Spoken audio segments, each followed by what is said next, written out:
Hey, what is up, everybody? This is your boy AJTRIP, and welcome to That to Shoot, a weekly episode show where we'll talk about what's going on in the world of professional wrestling. Unless we're doing predictions, like we are today, we're doing predictions. Survivor Series 2023 is out tomorrow night, so we do the predictions for today. You know, there might be a thing announced tonight. For a kickoff show announced tonight or in early tomorrow. We'll see if it is. I will make sure to come back to this video and put in the comment section my predictions for that particular match. But right now, there's 5 matches on the main card, so let's go ahead and let's do the predicting. By the way, if you are watching this and it is choppy or anything like that, I apologize. I don't know why it is the way it is, but it just is. So things just, hopefully things will get better. Maybe I have to go to OBS or something like that. So who knows? But because as you can see up here in the corner over here, I'm using XSplit, which is I think the best one to use for reactions and things like that. But I may have to be using OBS in the future if things are not getting away. Although right now it does seem to have gotten back to normal, no choppiness on my end. So hopefully none on your end when I upload this. So, all right, that's neither here nor there. Let's get to the predicting. First, we'll predict the women's War Games match. Bianca Belair, Charlotte Flair, Becky Lynch, and Shotzi take on Damage Control of Bayley, Io Sky, Kairi Sane, and Asuka. Now there are, I think, a few ways you can go here, right? You can go the way of having the babyfaces beat the heels. And that's due to the fact that Bayley takes the pin. Bayley, because right now the way they are doing the thing is like Bayley is on the outs of this new group with Io and Kairi and Asuka, and looks like that Dakota Kai is she's on the inside with them as well, and like Bayley is on the outs or something like that. And you could be looking to dump Bayley, and this might be the way to do it. You lost at the War Games match, so you take her out of Damage Control. But there is also news that maybe, you want to make Damage Control a big thing. And how would you do that? Well, you have them beat, 3 of the biggest stars in the business, and Bianca Belair, Charlotte Flair, and Becky Lynch, along with Shotzi. You beat them in this War Games match. So,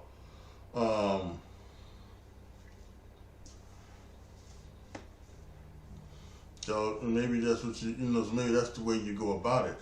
I'm not sure how the way you do this, because my thing is you think what they're going to do is that they will at some point do this, whole thing where Bayley would, be jumped out of Damage Control, and then that would get her to, and then maybe when you do the thing that Bayley, to get to Io Sky as champion, would have to go through Kairi and Asuka, maybe even returning Dakota Kai if she gets back healthy in time enough, and then you get Io Sky at Bayley and Io Sky at WrestleMania. That is good. Also, it could be the thing that where maybe you wait until WrestleMania, right? You have Bayley cost Io the title at WrestleMania to, Bianca, to Charlotte, to Jade Cargill. Who knows, right? And then the next Friday on SmackDown, they turn on Bayley because of that. So you can do it that way as well. So this is a tough one to predict.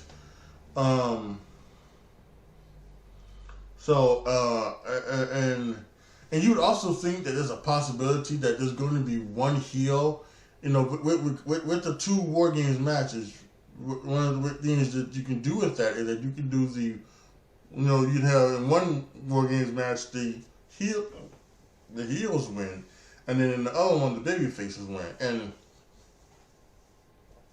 it's a good. And I think in both of them, in both situations, I can see either team winning. So this is a tough one. But I got to make a decision, and I'm going to say that Damage Control wins. I'm going to say that they win. They either will win in spite of Bayley, or they will win just out and out domination. In a story that is catching the eyes of many people, including, believe it or not, Jim Cornette and Brian Last, they are enjoying kind of the story of the LWO. I wouldn't have never seen that coming from my boys, Jimmy Cornette and Brian Last, but they seem to be enjoying this story and the way that it has come around with Carlito and Mysterio and everything like that. So, but right now we have a match between Carlito and Santos Escobar. But I think here, you see, Carlito is here. He'll get wins every now and then and things like this. But I think Carlito was brought back to kind of, he was maybe be more of a backstage presence, a backstage leader.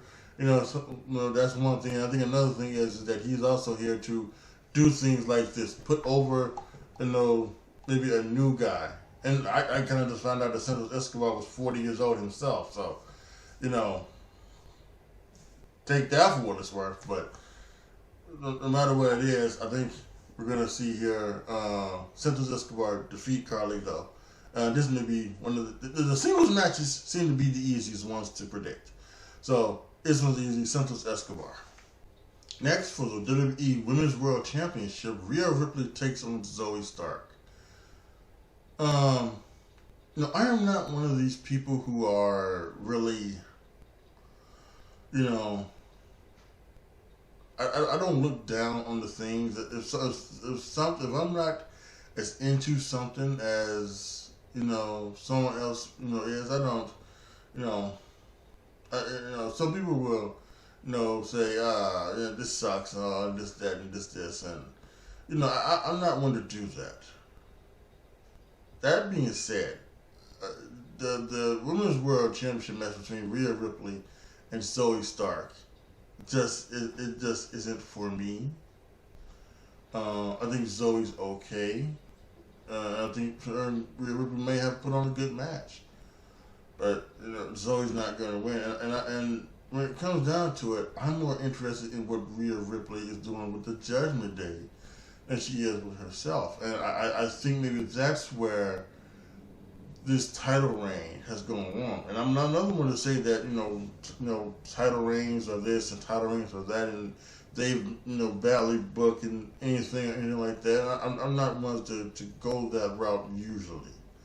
But I will say that I think this, with Rhea Ripley being so part of Judgment Day, that her title reign has just not been, all that great. And I think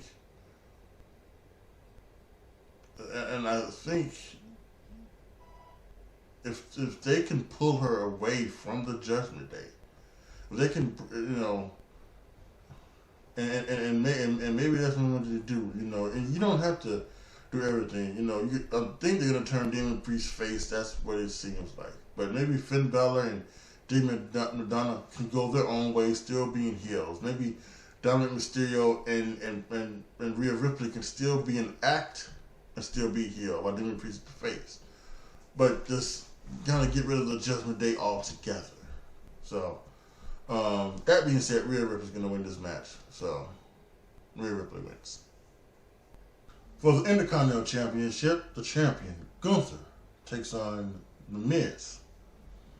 Now, I'm liking what they're doing here. And under Triple H, there seems to be a lot different way of handling face and heel turns. Face and heel turns, it seems to be they're not going to change, or at least at the very much so, they're not going to try and change who they are, just how the crowd reacts to them. And it's kind of been like that working for Drew McIntyre, as Drew McIntyre has just, kind of come out and he's just kind of said this and this, and he now reacts against the baby faces, and he's still doing like the 3-2-1 thing. He's not going that route of not doing that, looking down upon that yet. You know, we saw some little bit on Monday Night Raw when the fans were booing him, and the fans were saying that he had turned on the Judgment Day, and he kind of said, "Well, no, you guys don't know me like you think it. Like, I guess you don't know me like you thought you did," or something like that. And it seems to be like this with The Miz. The babyface turn seems to be, but The Miz is still The Miz. He's still the heel, except now what he is now is just that he's just not.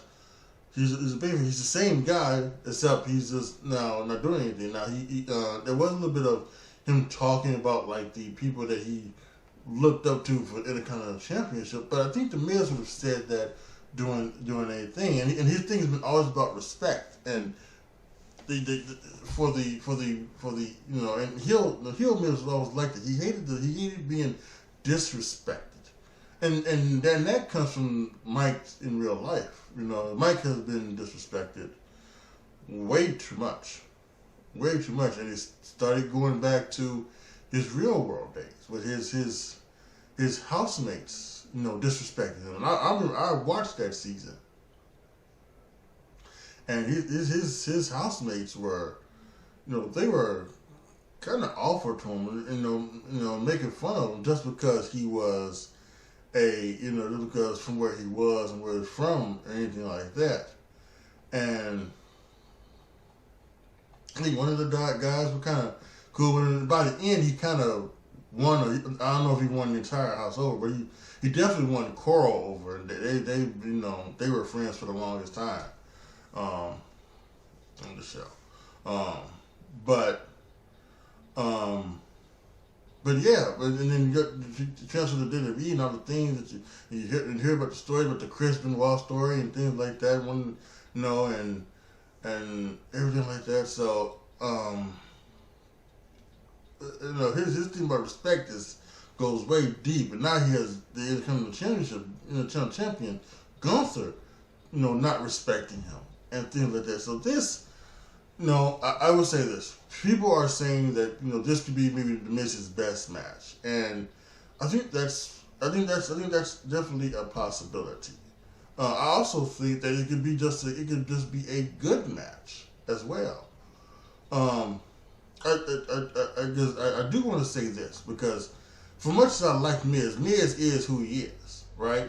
And I don't think that he is what, you know, people say he is. You know, some people say that he's a 2-star wrestler, and I don't think that's the case. I don't think that's the case. I think he puts on the matches that need to be put on. He does, yeah. He doesn't need to do 4-star, 5-star matches where, and it's kind of funny because I just saw something on Twitter like the other day where it says, "What's better, good storytelling or good wrestling?"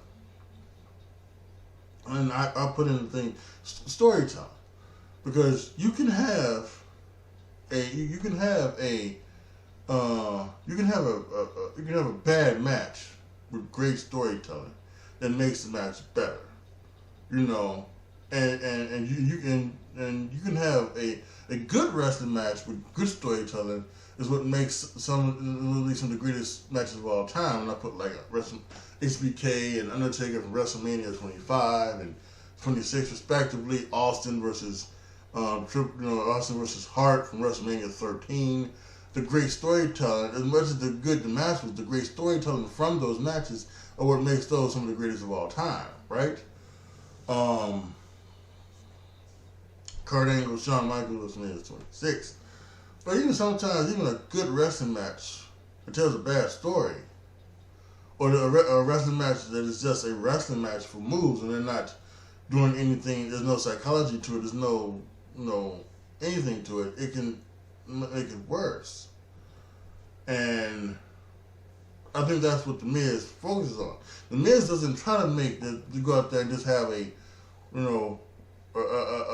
match that burns down the house. He goes out there and tries to tell a story, and he's one of the best who does it. And that sometimes takes people, it makes people look down upon The Miz and makes people going to call him a 2-star wrestler, But he goes out and has the match that tells the story that he needs to have.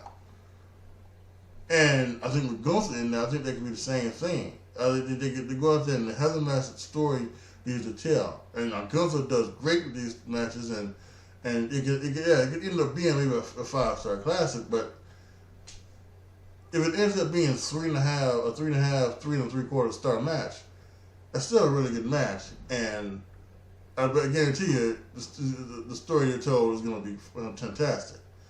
You know, and I also know that they're probably going to say the Miz brought Gunther down, you know, to his level. No.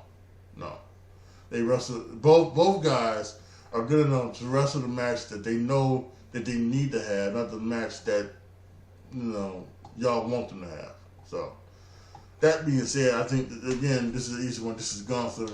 You know, unless there's a horrible, horrific injury to Gunther at some point during the match, and they have to, and they do a title change, I don't see how the Miz wins this. So, but I do think this could be a very good match. So I'm going to say Gunther retains the Intercontinental Championship. And now for the men's War Games match: Cody Rhodes, Seth Rollins, Jey Uso, Sami Zayn, and what appears to be Randy Orton taking on the Judgment Day, Damian Priest, Finn Balor, Dominic Mysterio, and JD McDonough, alongside Drew McIntyre. Now, here's one of the things. I hate the fact that this is a 5-on-5 match. The 4-on-4 match is much, much better. You know, one of the things that this New Age War Games match is doing is that because they can't do blood, you know, or they won't do blood. They can do it, but they won't do blood, which to me is fine enough, right? You know, they don't need to do blood. But so they go ahead and they do things that to make up for it, and they bring in all the weapons, and they bring in the tables and the chairs and kendo sticks and things like that to try to, you know, make this be a more match. And with 8 people in the ring, it's already dangerous enough as it is, bringing in the weapons and then having them do that. But then now you put 10 in, and I'm just not a fan. I'm really not. I'm not a fan of the 5-on-5. I think the 4-on-4, you know, would be. I think that would be incredible. Yeah, I think the 4-on-4 would be incredible. I think if what they wanted to do was that, if, you know, even though they've officially added JD McDonough into the Judgment Day, if they wanted to, you know, have JD sit out and put Drew McIntyre in, so that it was Priest, Balor, Mysterio, and McIntyre against Rhodes, Rollins, Uso, and Zayn, that would have been perfect. And then maybe even if what you do is maybe you have, you know, I know that would suck for Sammy, but maybe you write Sammy off an injury, and then Cody could bring in Randy Orton. You wanted to do that, that would be fine. But you know, I think this 5-on-5 is going to be a little bit too much, and you know, and they're going to and you're already laying around as much, you know, and there's going to be people laying around, so it's not good. So there's going to be a lot of them laying around, So we'll have to see. But and as I mentioned with the women's War Games match, I can see both sides winning this, right? So let's look at how the baby faces, right? Well, first of all, they're the baby faces. They should be winning, right? So, you know, the baby face should win. You have Cody, you have Seth, you have Jay, you have Sammy, you have Randy Orton against this powerful force of the Judgment Day and Drew McIntyre, right? And you could see them, and you could see them, you know, just be, you know, all dominant and get back up. They're probably going to do that spot where in one ring, you know, all 5 get up, and in the other ring, the other 5 get up, and then they're going to get meet in the middle and start banging on each other and everything like that. So we're going to do that spot. Then you see the good guys overcome the power of the bad guys to help the babyface get the win. But you could also see how the Judgment Day could win now with the simple Drew McIntyre, and how they've got the advantage. So it's always going to be 2-on-1, and so you can always see what's going to be like, they can do and how they can do it. And the Judgment Day, that could be leading into other things. Tonight, Priest and Balor have a tag championship match against the Street Profits, and then there's going to be a turmoil match on Raw to determine the champions. Who knows? Maybe Priest and Balor lose tonight to the Street Profits, and then the Street Profits so it's a whole bunch of things that could happen tonight on SmackDown. And as for tomorrow night with the War Games match, I think both teams can win. However, like I also said, when you have two War Games matches, what you can do is if one War Games match you have the heel team win, and the other War Games match you have the babyface team win. And you remember last year, the babyface female team won, which allowed the Bloodline to win because you had to have the Bloodline win. I earlier picked Damage Control to win. So I'm going to say that the team of Rhodes, Rollins, Uso, Zayn, and Orton win the men's War Games match. The babyface team will win the War Games match despite the dastardly heels having the advantage. So to recap, Damage Control wins the women's War Games match. Santos Escobar beats Carlito. Rhea Ripley retains over Zoe Stark. Gunther retains over The Miz. And Cody, Seth, Jay, Sammy, and Randy Orton, possibly Randy Orton, retains over Judgment Day and Drew McIntyre. Not retains, but they beat Judgment Day and Drew McIntyre in the men's War Games match. A couple of things to announce. Later on today, maybe within the next hour and a half, check out my Twitch channel, twitch.tv/AJTRIP20, or even my other YouTube channel, AJTRIP Gaming. Check that out, because over there, I will be live streaming the matches. As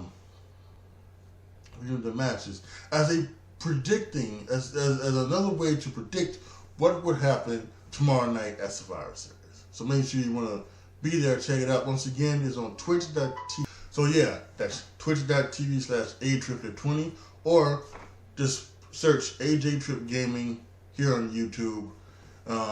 You can check out I'll have the computer be playing it, but you can check out the live stream there. Note number 2.